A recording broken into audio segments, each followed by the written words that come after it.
Hi, I did a video previously where I talked about the problem of salt and how it impacts the blood vessels and can result in things like atherosclerosis, which is plaque buildup, and damage that is caused by damage to the endothelial cells, which are the cells that line the insides of the blood vessels. This is related to that because sodium and salt do more than just what I mentioned then.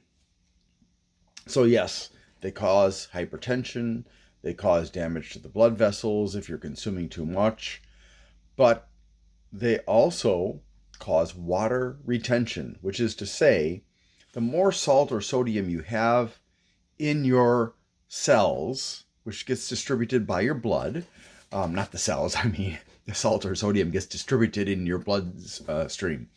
The more there is in each of your cells, the more each of your cells are going to want more water in them to keep it kind of balanced, I guess you could say. And that means that you're going to weigh more, you're going to look bigger. And there is such a thing as consuming so much salt or sodium that you are actually causing not just damage to your blood vessels, but you're causing damage to your whole body.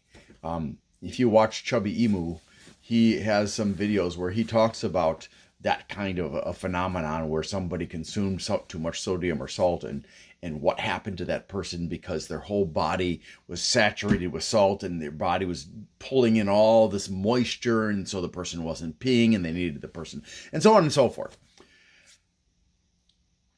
The point here is if you feel like you're carrying a lot of extra weight around and you know that you're using a lot of salt, which, the worst one, of course, is salt itself, but it could also be MSG. But MSG is like 60% less sodium, I think, than salt, if I remember correctly.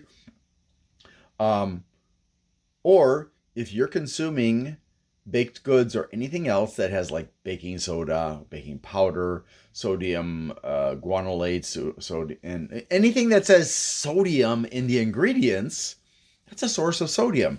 And so if you look at the ingredients and like here this energy drink, it's got 55 milligrams of sodium. If you're looking at that and you see that there's a fairly large amount of sodium in it, and to me, a fairly large amount would probably be anything over 500, depending on like the size of the serving. So like if you look at dips, for example, most dips have in 1 to 2 tablespoons got um, hundreds of milligrams of salt in them. Um, but there are some where it's just a teaspoon or a quarter of a teaspoon and it has this huge volume of salt in it.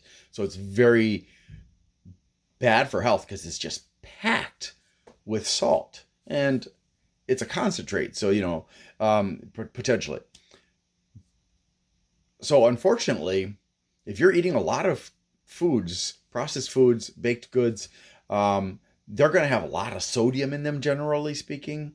So if you can switch to yeast bread that doesn't have baking powder or baking soda in it, because you can make bread with just yeast. You don't need baking powder or baking soda,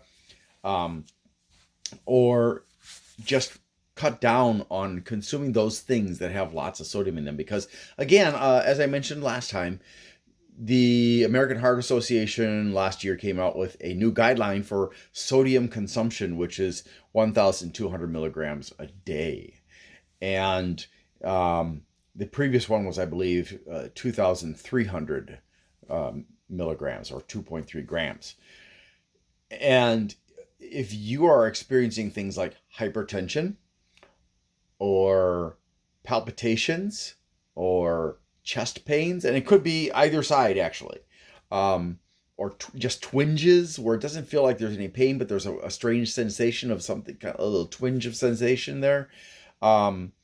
If you're having any of those kind of experiences, um, along with an array of other possibilities, but those are the ones that I can think of off the top of my head. You could be experiencing them because you're over consuming salt and sodium. So to help yourself, and now make sure you also discuss this with your doctor.